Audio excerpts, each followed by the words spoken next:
안녕하세요. 반갑습니다.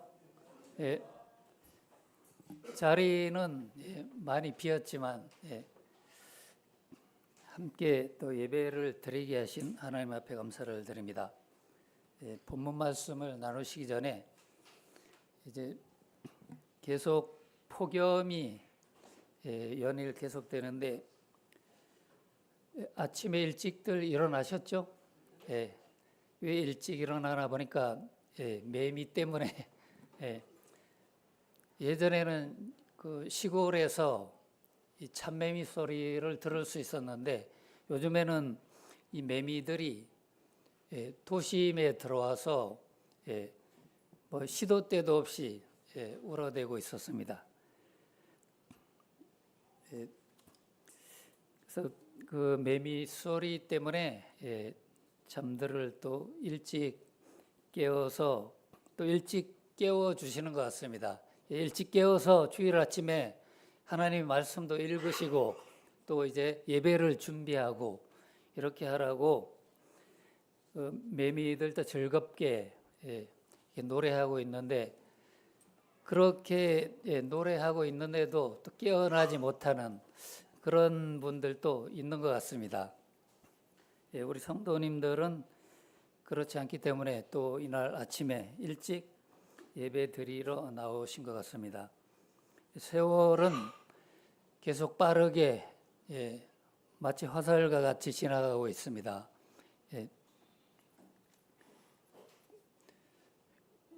가는 것을 잡을 수 없는 것이 무엇이죠? 잘 아시네요. 가는 것은 잡을 수가 없습니다. 계속 흘러가서 도저히 우리가 따라잡을 수가 없죠. 또 이런 노래도 있잖아요. 고장난 벽시계. 벽시계는 멈춰 있는데 세월은 멈추지도 않는다. 뭐 이런 가사가 있습니다. 그렇지만 우리는 이 시간에 정신을 바짝 차리고 이런 그 흘러가는 세월에 우리의 삶도 같이 떠내려가면 안 되겠다 하는 그런 생각이 들었습니다. 오늘 본문은 누가복음 21장 1절로 38절입니다. 함께 펴서 읽도록 하겠습니다.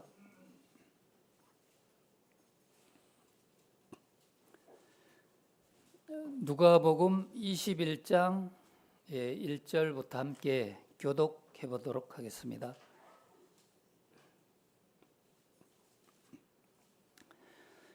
1절 예수께서 눈을 들어 부자들이 연복궤에 헌금 넣는 것을 보시고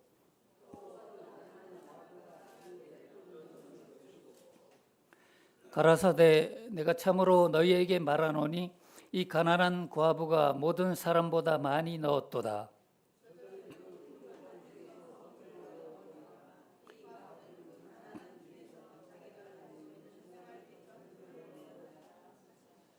어떤 사람들이 성전을 가리켜 그 미석과 헌물로 꾸민 것을 말하며 예수께서 가라사대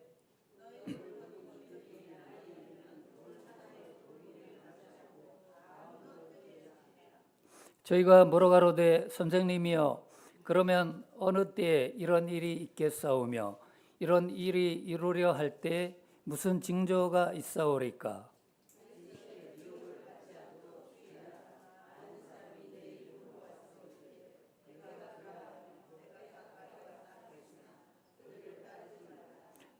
난리와 소란의 소문을 들을 때에 두려워 말라. 이 일이 먼저 있어야 하되 끝은 곧 되지 아니하니라.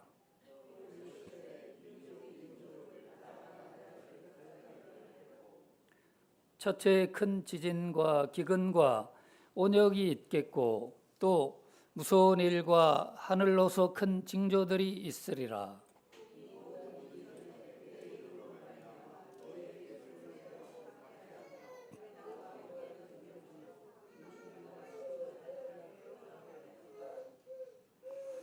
이 일이 도리어 너희에게 증거가 되리라.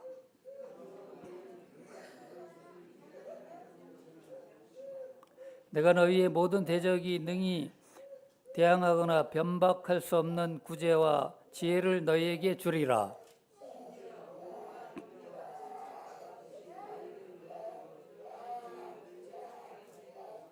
또 너희가 내 이름을 인하여 모든 사람에게 미움을 받을 것이나 너희의 인내로 너희 영혼을 얻으리라.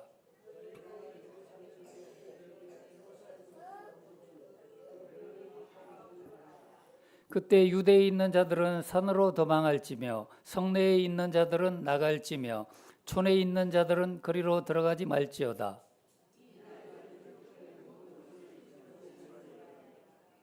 그날에는 아이벤 자들과 젖먹이는 자들에게 화가 있으리니 이는 땅에 큰 환난과 이 백성에게 진노가 있겠음이로다.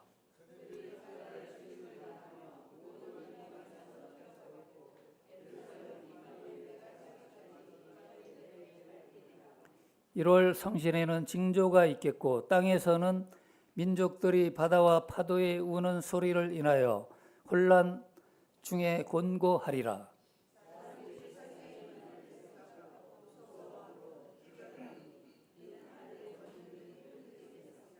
그때 사람들이 인자가 구름을 타고 능력과 큰 영광으로 오는 것을 보리라.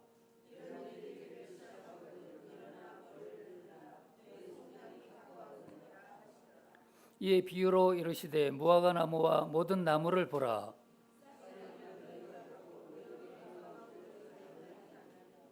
이와 같이 너희가 이런 일이 나는 것을 보거든 하나님의 나라가 가까운 줄을 알라.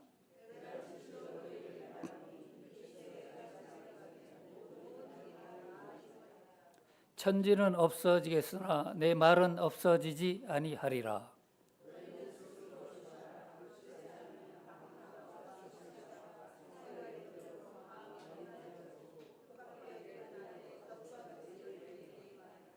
이날은 온 지구상에 거하는 모든 사람에게 이 말이라.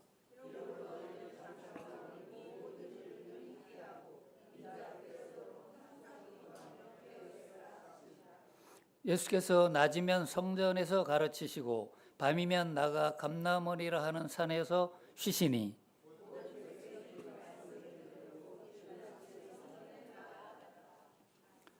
아멘.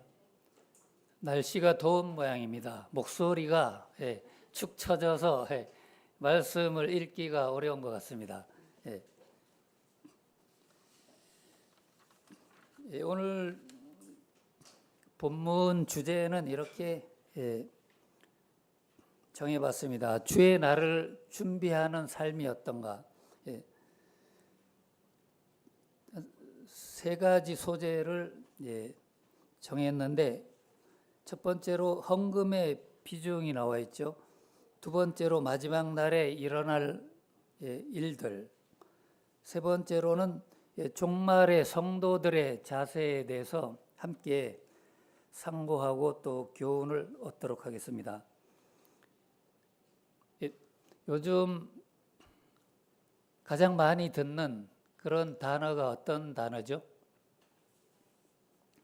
폭염, 폭염, 또 요즘 기온이 올라가면은 기본이 30도 이상. 저도 이렇게 바깥에서 일하다 보니까 37도, 6도는 기본으로 이렇게 올라가는 것 같습니다. 그러나 요즘 또 가장 많이 이렇게 사람들이 이야기하고 있는 그런 내용들은 마지막 때, 또 말세, 이런 말들을 세상에서도 많이 하지만 이제 점점 교회 안에서도 이런 그 말씀들이 들려오는 것 같습니다. 마지막 때, 또 주님의 재림, 이런 내용들은 이미 우리 성도님들이 처음 구원받을 때 그 당시에 벌써 그런 주님의 재림에 관해서 많이 또 말씀들을 하시고 이렇게 들으셨는데 잠깐 주님의 그 재림의 말씀들이 주춤하고 또 그런 그 재림에 관한 말씀이 각 교회마다 이렇게 증거되지 않고 이런 그 시절이 있었는데 그런 시기가 왜 왔는가 이렇게 생각해 보면은 주님이 더디 오시기 때문에 성도님들의 그 재림에 대한 그런 소망도 자연히 줄어들었던 것 같습니다. 말세하면은 말세 마지막 세대죠. 또 종말 마지막 그다음에 이제 주님의 그 주의 날 성경에는 주의 날이라고 이렇게 말씀하고 있습니다. 주의 날 하면은 주님의 날 주일 날하고는 틀리죠. 뜻이 주의 날 하면은 예수 그리스도께서 재림하시는 날로 우리가 알고 있습니다. 오늘 주제가 주의 날을 준비하는 삶이기 때문에 1절로 4절에는 그에 앞서서 헌금에 관해서 나오는 내용이 있었습니다. 거기에는 이제 주님께서 이렇게 성전에서 이렇게 보시니까 부자들이 연복에 헌금 넣는 것도 보시고 또 어떤 한 과부가 또 헌금을 하는 그런 상황도 보고 계셨는데 예수님의 그 판단은 아무래도 성도님들도 보시기에 부자가 헌금을 많이 하는 건 당연하겠죠. 부자는 헌금을 많이 하는 것을 보게 됐습니다.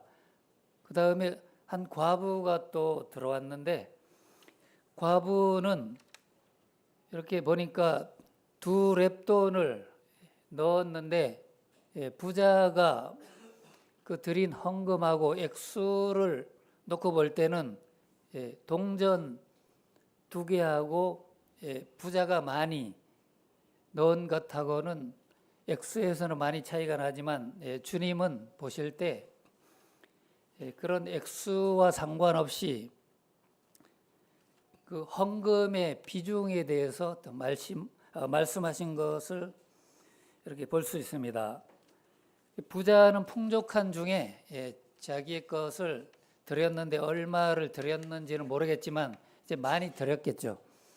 그렇지만 이제 가난한 과부는 일단 가난하기 때문에 자기 가진 것을 헌금을 했는데 보니까 자기의 가진 것을 얼마냐 보았더니 생활비의 전부가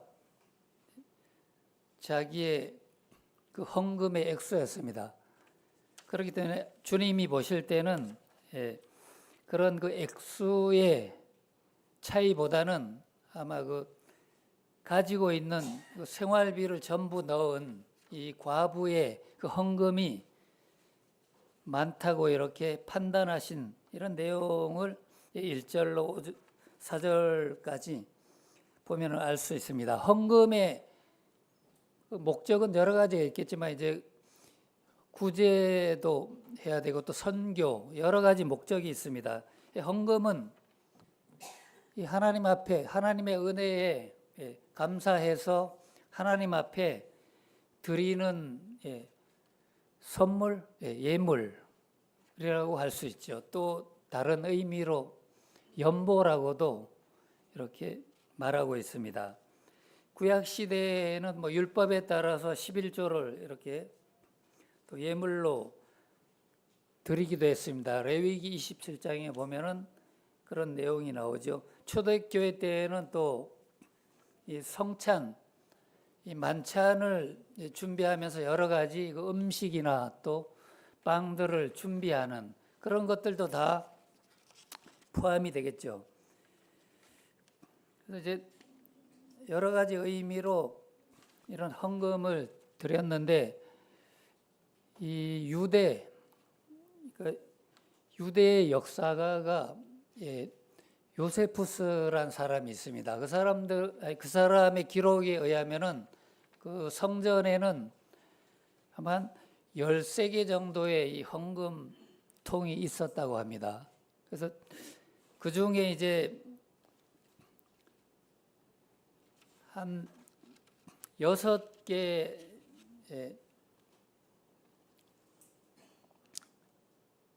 그 성전에 7개 정도는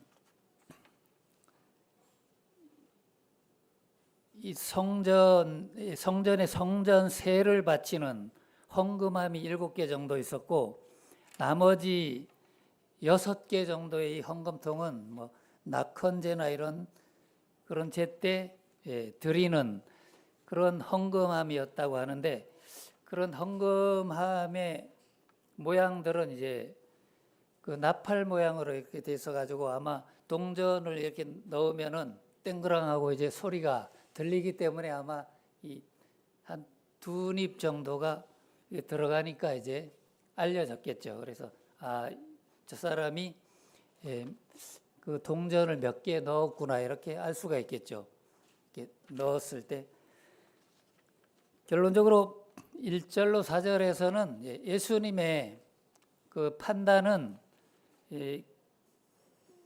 그 자기가 가지고 있는 그 재물의 그 액수에 상관없이 가지고 있는 그 재산에 또 얼마를 들였는지 이런 걸로 판단해서 많이 넣었구나 아니면은 적게 넣었다 이렇게 판단하신 것 같습니다. 그래서 그 헌금에 대해서 드리려는 말씀은 아니고 1절로 4절에 그런 이제 말씀이 나와 있고, 그 후에 두 번째로 이 주제가 마지막 날에 일어날 일들에 대해서 또 기록되어 있습니다.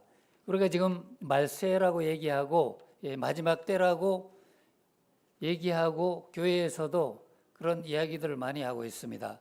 성경의 21장에 보니까 이 마지막 때에 예수님이 이런 일들이 있을 거라고 친히 말씀하신 내용들이 8절로부터 이렇게 나와 있습니다. 이런 내용들은 예수님께서 직접 말씀하셨기 때문에 오늘날 우리 성도들도 귀담아 들으시고 어떤 그 말씀에 우리가 주의해야 될까 이런 내용들을 살펴보기를 원합니다.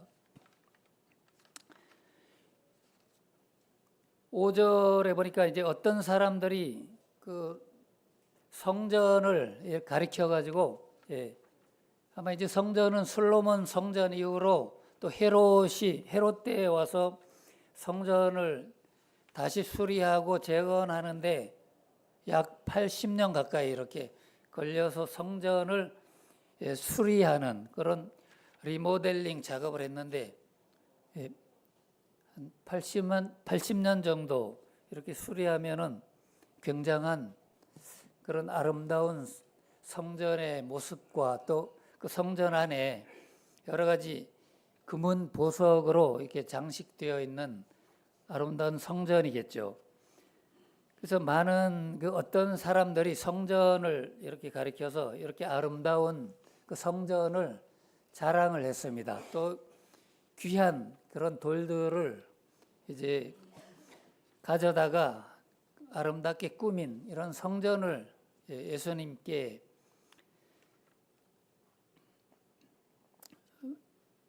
성전에 대해서 아름답다 이렇게 이제 그 말하면서 예수님과 나눈 그런 대화인데 예수님은 물론 그런 80년에 걸쳐서 성전을 지었으니까 당연히 아름답겠죠.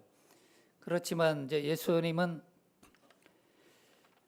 그 사람들이 성전을 아름답다고 이렇게 예수님께 소개하면서 이야기했을 때 예수님은 6절에 너희 보는 것들 이런 이 성전이 아름답지만 이제 앞으로 돌 하나도 돌 위에 남지 않고 다 무너질 거다 이런 또 예언을 하시는 그런 내용이 있습니다.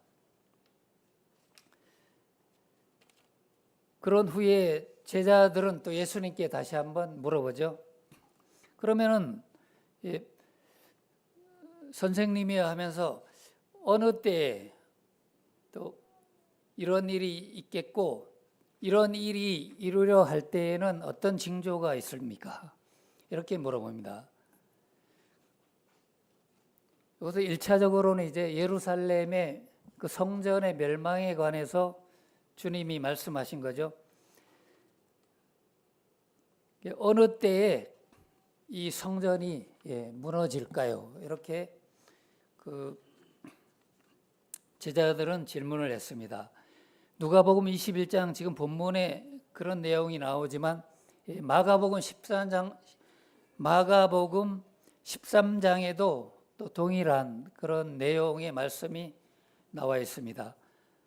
또 마태복음 24장에도 동일하게 그 말세에 대한 이런 내용들이 나와 있는데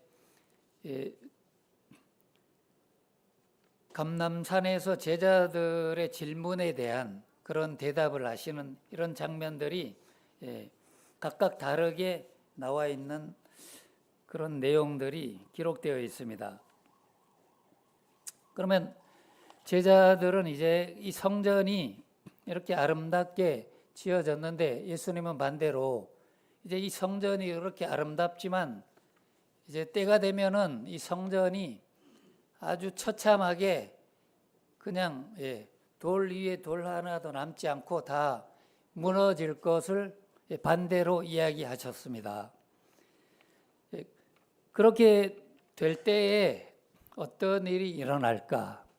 이렇게 말씀하시면서 두 가지 측면을 말씀하시는데 첫 번째로는 예루살렘이 이제 파괴될 것과 동시에 이제 예수님이 죽으셨다가 부활하시고 이제 성찬하신 이후에 다시 재림하실 때에 또 어떤 징조들이 일어날까? 그런 내용도 함께 이렇게 담겨져 있는 그런 내용들이 이 말씀에 나와 있습니다.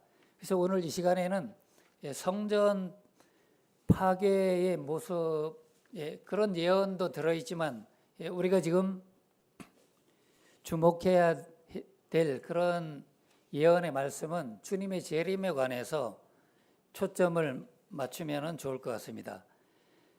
물론 제자들이 이렇게 질문을 했죠. 예루살렘 성전이 언제 멸망하고 이 성전이 파괴될까? 예수님의 예언의 말씀대로 정확하게 이 예루살렘 성전은 로마에 의해서 AD 70년에 파괴된 사실을 역사적으로 우리가 알 수 있습니다. 그래서 예수님의 그 예언대로 예루살렘 성전은 그렇게 파괴됐죠. 예수님이 당시에 그 예언할 때는 파괴되지 않았지만 그 후에 정확하게 AD 70년에 로마가 유대로 쳐들어와서 완전히 그 예루살렘 성전은 파괴되고 말았습니다. 그런 예언들은 이미 성취되었습니다. 그 후에 이제 주님께서 초점을 맞추신 것은 이제 예수님의 그 재림에 관한 그런 내용인데 주의 날, 다시 말해서 예수님이 다시 오실 때는 어떤 징조들이 있을까? 이런 것들이 제자들로서는 굉장히 궁금했습니다. 우리 성도님들도 이제 주님이 재림하신다고 하는데 궁금하시죠? 언제 재림하실지. 이미 우리가 뭐 30년, 40년 전 아니면은 이 주님의 재림에 대해서 말세라고 주님이 말씀하셨을 때 그 재림의 시기는 사실 주님이 말세라고 하면은 그 기간을 이렇게 말씀드릴 수 있습니다. 예수님이 초림 처음에 오셨을 때 그때부터 시작해서 예수님이 다시 오실 때 그때까지의 시기를 말세라고 우리가 시한을 정할 수 있습니다. 말세하면은 지금이 이제 보면은 예수님이 이제 초림 이후부터 지금 흘러가는 이 시기, 지금의 이 세대가 말세에 속한 그런 그 시기가 되고 있죠. 이 마지막 시대에 또 종말, 또 세상의 끝, 이렇게 이제 말하고 있죠. 세상 끝에는 어떤 일들이 일어날까? 이런 내용들이 주님이 친히 이제 말씀하신 그런 내용인데 8절 이후에 보면은 이제 기록이 되어 있습니다. 세상 끝에는 어떤 징조들이 나타나죠. 지금 보면은 이 폭염도 하나의 징조라고 볼 수 있습니다. 과거에 없었던 일이죠. 예전에 25도 이상만 올라가도 굉장히 덥다고 느꼈는데 이제는 여름이 기본적으로 30도 이상 이렇게 올라가는 것을 보면은 이제 이 지구도 이 기온의 변화가 많이 생겼다고 우리가 실감할 수 있습니다. 이 지구의 그 온도도 그만큼 이제 올라갔다고 볼 수 있죠. 여러 가지 이제 기후 변화가 있는데 이런 폭염도 하나의 주 예수님의 그 재림에 앞서서 이런 징조라고 볼 수 있습니다. 우리나라의 이 38도 이 정도의 그 온도도 폭염이라고 하지만 지금 세계적으로 또 이 중동 지역은 본래 뜨거운 나라죠. 그래서 이란 같은 경우는 수도 테헤란이 50도라고 하더라고요. 그래서 도저히 근데 50도인데 에어컨이 가동되고 전기, 수도가 제대로 이제 작동이 되면은 괜찮은데 어쩐 일인지 모르겠지만 이 수도물도 끊기고 전기도 잘 가동이 안 돼서 사람이 살 수 없을 정도로 됐다고 하는 그런 뉴스도 접하게 됩니다. 하여튼 이런 일들. 근데 주님은 이미 약 2000년 전에 이런 말씀을 하셨는데 이제 주님이 재림하시기 직전에는 이런 일들이 일어날 거라고 주님이 말씀하신 이 말씀입니다. 제자들이 자기들이 이야기한 내용이 아니고 주님이 친히 말씀하신 내용인데 세상 끝에는 제자들은 이렇게 물어봤습니다. 어떤 일이 일어날까요? 이렇게 물었을 때 주님이 말씀하셨죠. 첫 번째로는 미혹하는 자들이 많아질 거다. 실감하시죠? 우리 교회적으로 봐도 이단들이 많이 이렇게 판치고 있는데 많은 이단들이 우리 성도들을 유혹하고 또 미혹하고 있습니다. 이런 미혹하는 자들이 점점 이제 많아질 때, 주님의 재림이 가까웠고 재림의 그 징조가 보이는구나 이렇게 생각하시면 되죠. 미혹할 때 어떻게 해야 되냐면은 사람의 미혹을 특히 사람들이 많이 미혹하죠. 종교적으로도 그렇고 사람의 미혹을 받지 않도록 주의하라고 당부하십니다. 비단 종교적인 것뿐만 아니라 사람들이 우리 성도들을 유혹하는 방법은 여러 가지 많이 있습니다. 세상의 유혹이 많이 있는데 여러 성경에 이제 많이 기록되어 있죠. 두 번째로 그 말세의 징조들 중에 또 하나는 자칭 그리스도라고 하는 이런 그 이단들이 또 많이 나타나서 사람들을 미혹하게 되고 이제 때가 가까웠다. 이 적그리스도 자칭 그리스도라고 하는 이런 사람들이 나타나 가지고 때가 가까웠다. 이 사람들도 계시록을 인용해 가지고 마지막 때다.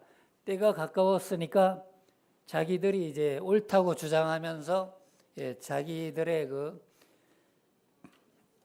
교리로 이렇게 미혹하는 그런 시대에 우리가 살고 있습니다. 이런 미혹들을 우리가 정신 차리지 않으면은 그런 미혹에 넘어갈 수밖에 없습니다.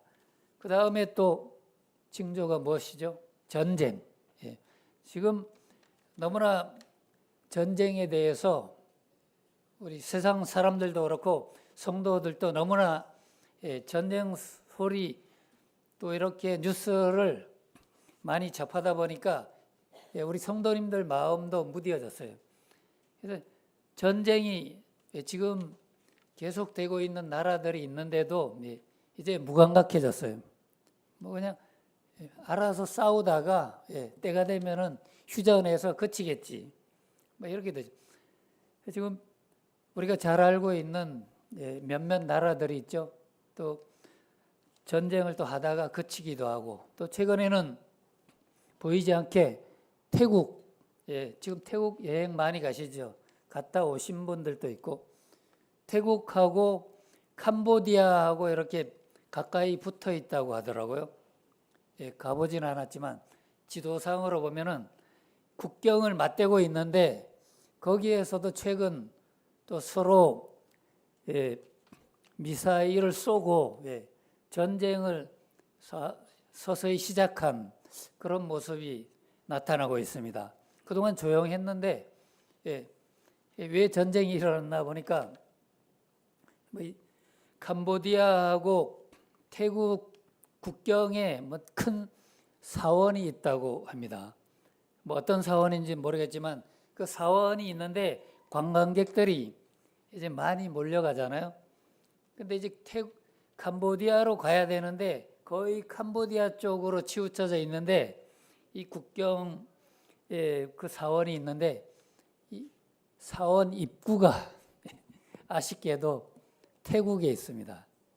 그러니까 캄보디아로 가봐야 들어갈 수가 없어요. 그러니까 관광객들이 어디로 가죠? 전부 태국으로 가야만이 이제 입구가 태국에 있기 때문에 들어가다 보니까 서로 이제 자기 것이라고 주장하다가 최근에 싸움이 일어났어요. 그래서 미사일을 쏘고 지금 주고받고 또 티격태격 전쟁이 시작됐습니다. 이런 뭐 전쟁과 난리의 소문 이런 것들이 지금 많이 들리고 있죠. 이럴 때 우리는 지금 정신 차려야 되는데 성도님들도 지금 안일하게 뭐 아직 2000년 전에 벌써 말세라고 하셨는데 아직도 주님이 안 오시는데 뭐 좀 더 이제 세상이 또 살기 편해졌잖아요.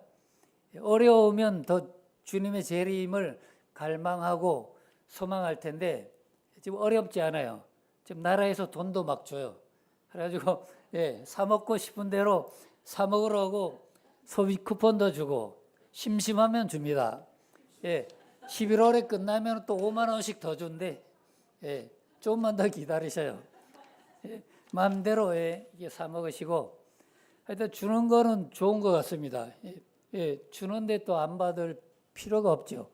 여러 가지 의미로 이제 경제가 어렵기 때문에 이런 정책을 펴는데 다 좋은 일입니다. 하여튼 전쟁 또 민족이 민족을 나라가 나라를 대적해서 이제 싸우는 이런 것들이 전쟁이죠. 이런 전쟁들이 지금 많이 일어나고 있는데 또 곳곳에 어떤 일들이 일어나죠? 기근, 또 전쟁보다도 무서운 게 기근과 지진인 것 같습니다. 지진.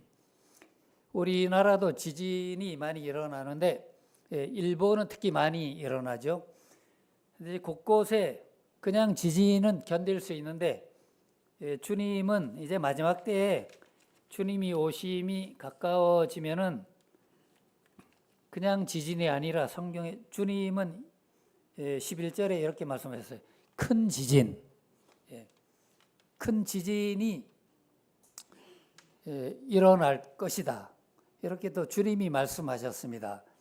실제로 많은 지진들이 일어나고 또 기근, 전염병 이런 것들이 많이 있을 것이라고 말씀하고 계십니다. 이런 것들이 다 종말 또 말세 마지막 때의 이런 징조인데 우리가 이런 것들을 보고 우리는 또 깨닫고 이제 재림을 준비해야 될 그런 시기에 와 있습니다.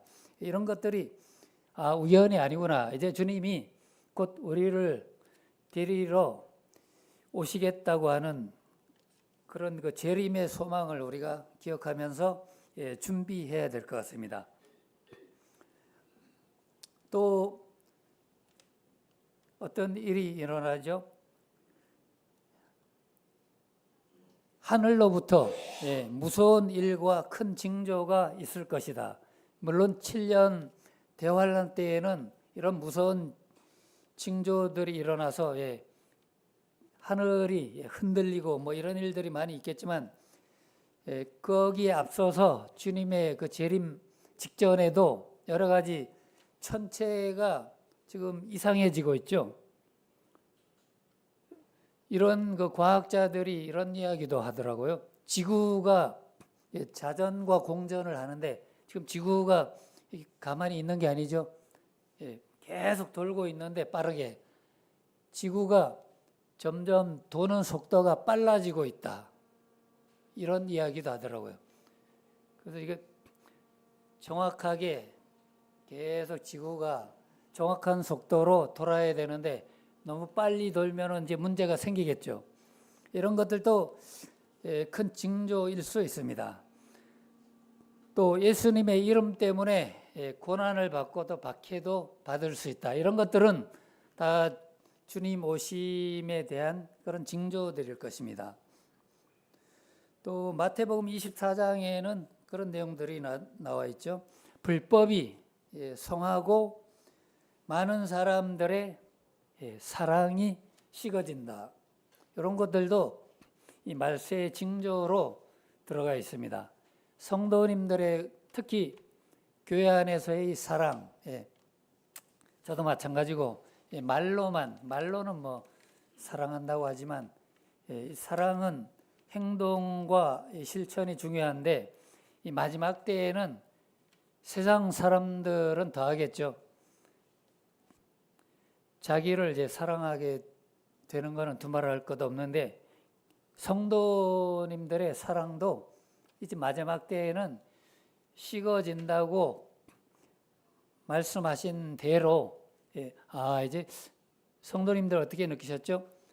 우리가 뭐 예전에 한 뭐 10여 년 전으로 이렇게 돌아가 봐도 사랑이 많았는데 또 이런 말씀 간혹 하시죠. 이런 그 말씀하실 때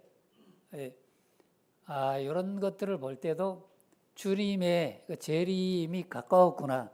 이런 것들이 재림의 징조구나. 이렇게 생각하시면은 무리가 없을 것 같습니다. 이런 것들도 하나의 징조가 됐고 또 이런 징조들이 있습니다. 말세에는 고통하는 때가 이르겠다. 이렇게 말씀하고 계시죠. 여러 가지 가정적으로 사회적으로 고통이 많이 있죠. 각 가정에도 이렇게 말씀은 안 하시지만 각 가정마다 여러 가지 경제적으로나 아니면은 또 여러 가지 일들로 인해서 고통 겪는 그런 가정들도 많이 있습니다. 이게 다 말세의 징조들입니다. 이럴 때 우리는 정신을 차려야 될 것 같습니다. 디모데후서 3장 14절을 함께 찾아보시겠습니다. 디모데후서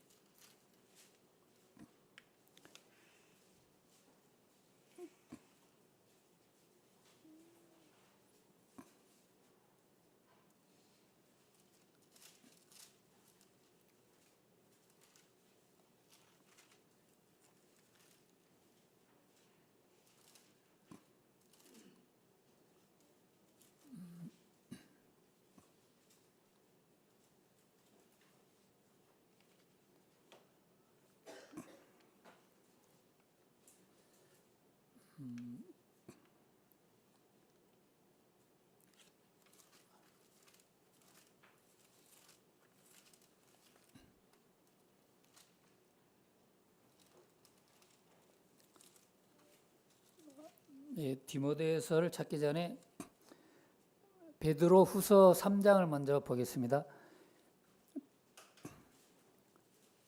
베드로 후서 3장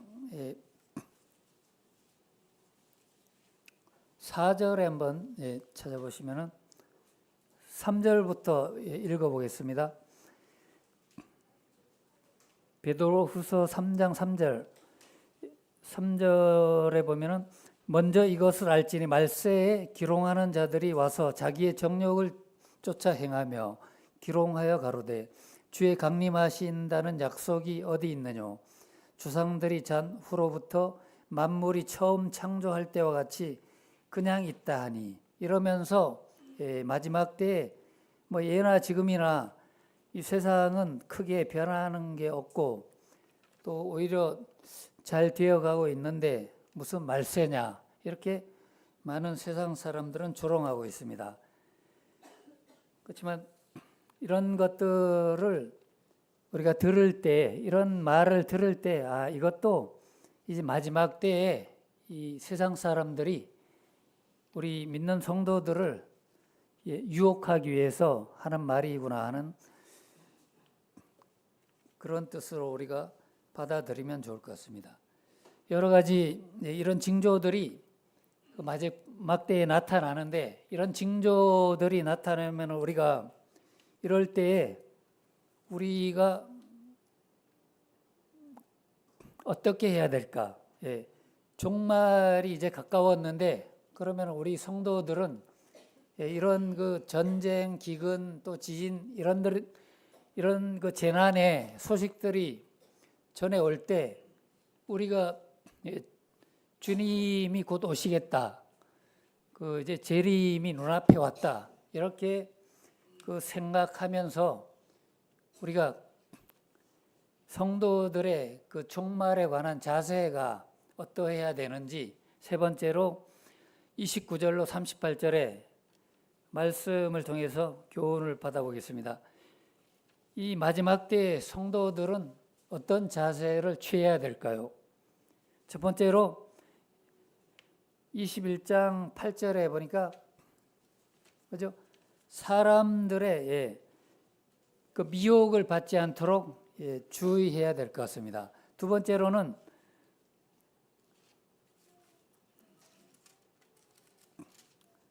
사람들의 이건 미혹도 주의해야 되지만 또 중요한 그 성도의 자세는 재림의 징조들을 볼 때 어떻게 해야 될까?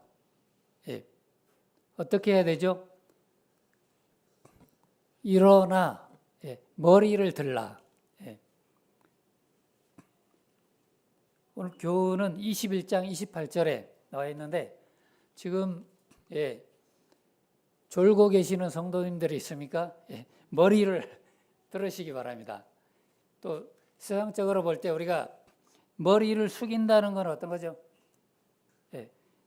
성도들이 영적으로 우리가 교훈을 받는다면은 머리를 숙인다는 것은 결국 세상을 바라본다는 의미가 되겠죠.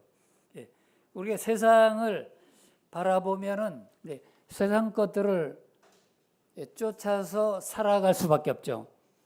그래서 주님이 이 마지막 때에 이 종말의 성도들은 이렇게 하라 교훈을 주셨는데 사람들이 그 미혹하는 것도 주의해야 되겠지만 두 번째로 일어나서 머리를 들어라. 머리를 들고 누구를 바라봐야 될까요? 또 어떤 소망을 우리가 가지고 살아가야 되겠습니까?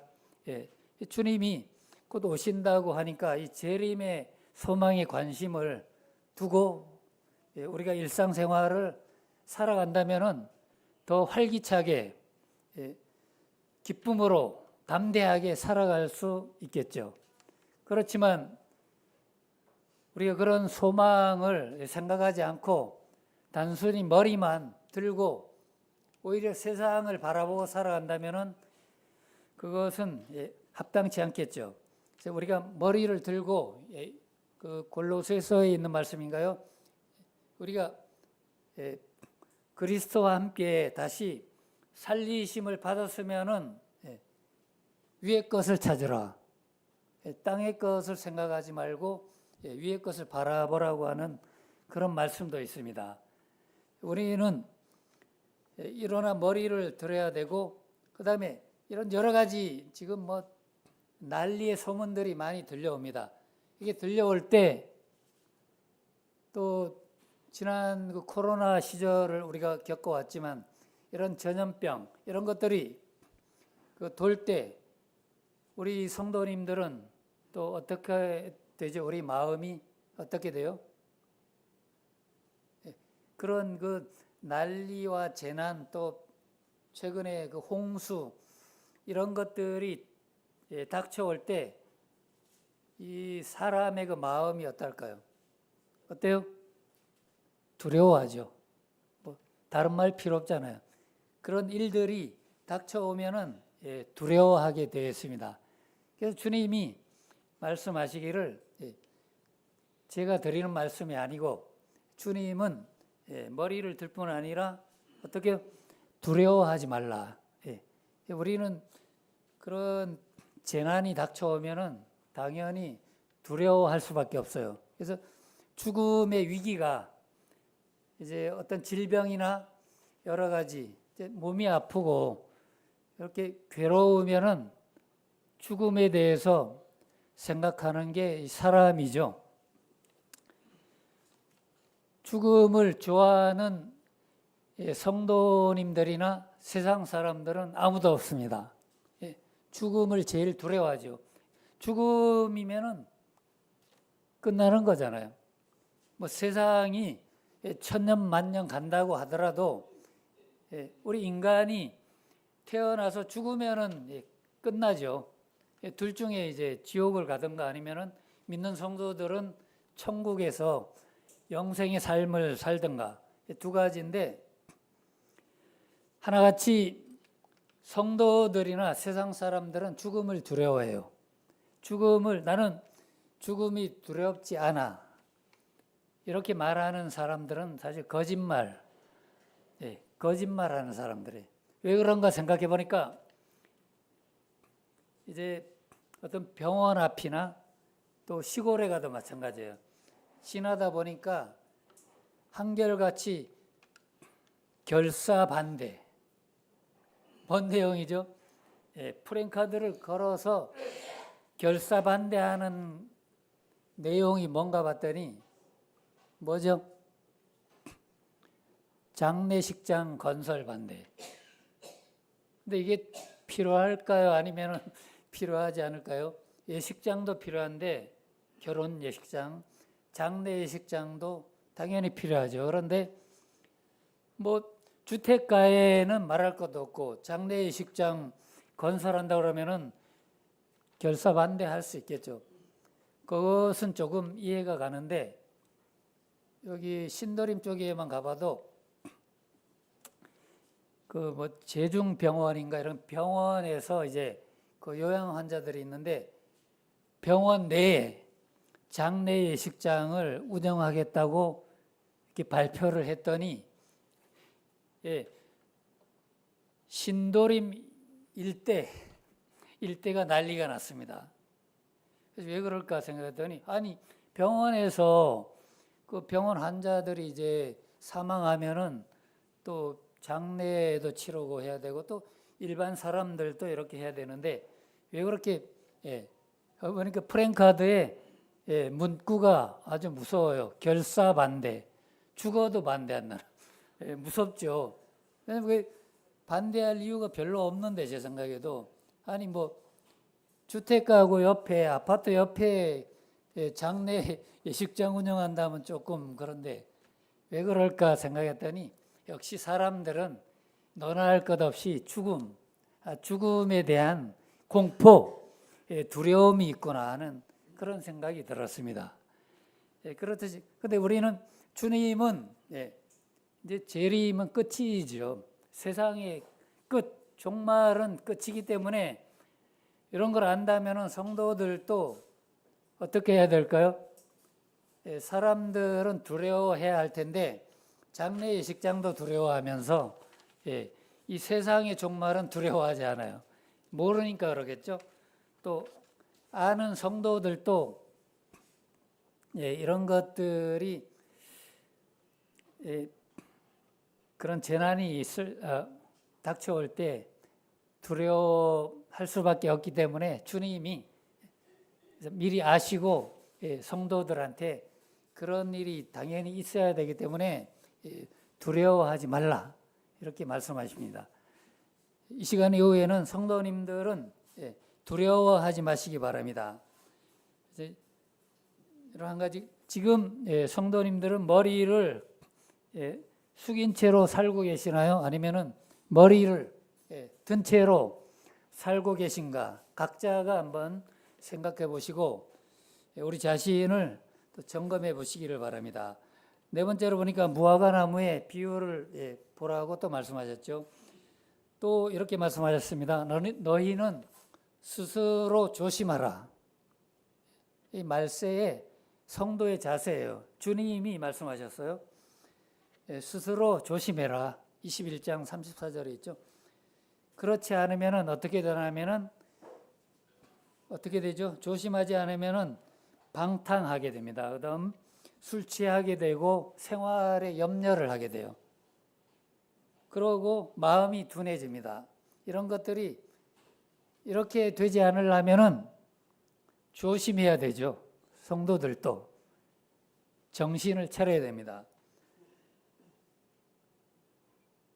36절에 항상 깨어서 기도해라. 이런 말씀이 나와 있습니다. 마지막 때의 성도의 자세는 이런 내용들입니다. 우리가 다 알고 잘 실천하고 계신데 여전히 잘 안 되는 부분들이 있죠. 그런 부분들이 있다면 이 시간에 저와 또 성도님들이 다시금 고쳐서 이렇게 깨어있는 그런 삶을 살게 되시기를 바랍니다. 그래서 이 제일 또 큰 문제가 두려움 이런 것도 문제지만 특히 생활의 염려인 것 같습니다. 안 그러세요? 성도님들 우리 젊은 가정이나 또 나이 드신 이 가정 다 할 것 없이 이 생활의 염려예요. 그래서 이 생활의 염려가 이미 우리 마음에 들어오면은 이게 문제가 생겨요. 그래서 주님이 반드시 34절에 조심하라는 내용이 염려를 하게 되면은 어떻게 되죠? 이 삼가라는 게 있는데 들어보셨어요? 삼가. 시간이 이제 다 되네. 성경에 삼가라는 게 나와 있어요. 염려하고 아주 직결된 내용인데 퀴즈 제가 지어낸 거예요. 지어냈는데 그게 문제는 마태복음에 나와 있어요. 마태복음 6장 31절에 보면은 세 가지 가가 나와 있어요. 거기 보니까 뭐죠? 무엇을 먹을까? 또 무엇을 마실까? 또 무엇을 입을까? 이게 염려에 다 속해 있죠. 그래서 주님은 그런 것들을 염려하지 말라고 하셨죠. 근데 우리는 계속 염려하고 있습니다. 그 무엇을 먹고 마시는 거는 목숨을 위한 거죠. 그럼 입을까? 이런 것들은 오늘 무엇을 입을지 이런 것들은 또 자기의 이제 몸을 위한 그런 것들이 되겠죠. 이런 것들은 다 염려인데 이런 것들을 염려하다 보면은 이제 마음이 자연히 둔해지죠. 성경 말씀대로 둔해지고 뜻밖의 그날이 어떻게 덫과 같이 임한다. 다시 말하면은 주님의 재림이 이렇게 갑자기 임할 때에 우리가 준비되지 않았다면은 부끄러움을 당하게 되겠죠. 종말에 이 성도들의 자세가 많이 이렇게 나와 있는데 아주 많이 이야기할 수 있지만 이 본문에 나온 내용들만 봐도 몇 가지 성도님들께 말씀드렸듯이 우리가 이렇게 깨어서 가만히 있지 말고 깨면은 뭐하죠? 기도하고 또 이렇게 준비해야 되겠죠. 그래서 이제 한 가지 말씀드리면은 예수님이 감람산에 제자들을 데리고 이제 십자가에 달리시기 전에 기도하러 가셨죠.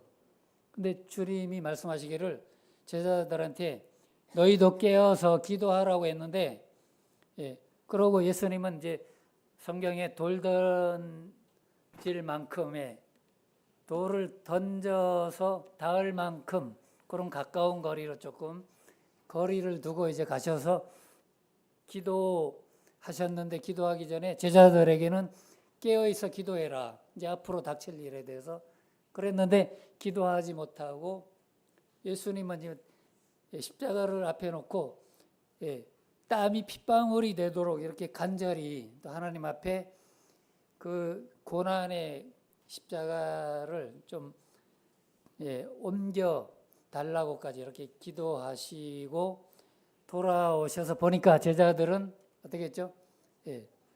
잠이 들어버렸습니다.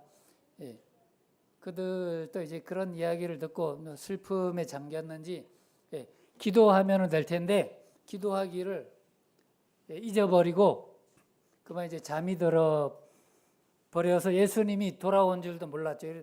예수님이 깨워서 책망하시는 그런 내용들이 나오는데 오늘날도 동일하죠. 우리가 깨어서 기도하지 않으면은 이런 제자들처럼 이런 그 잠자는 이런 신앙의 그 상태가 될 수 있습니다. 결과가 어떻게 됐죠?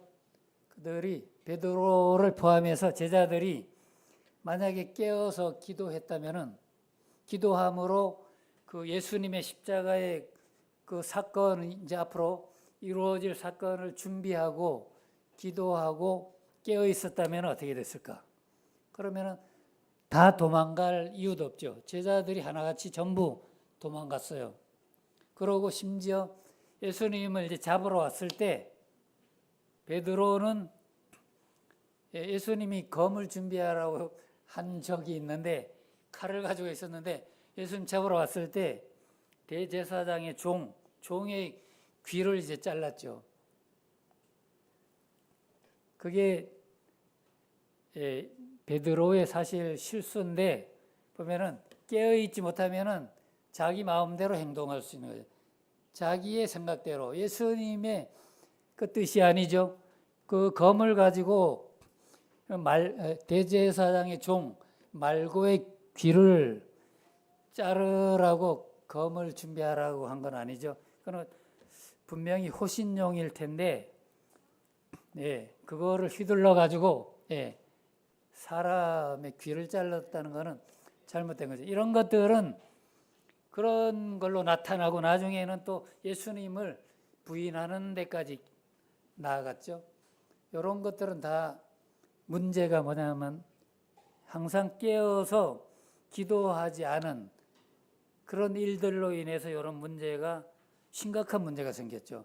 주님의 뜻은 그게 아닌데 하지만 귀를 자르려면은 유다의 귀를 잘라야 되지 않을까?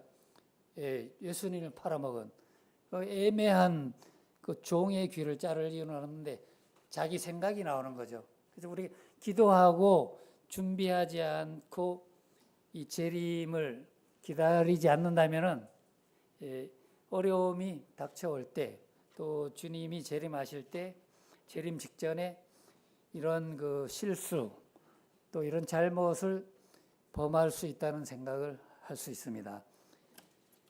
여러 가지 많이 말씀드렸는데 몇 가지 사항들을 기억하면서 주님의 그 재림을 기대하고 고대하면 좋겠습니다.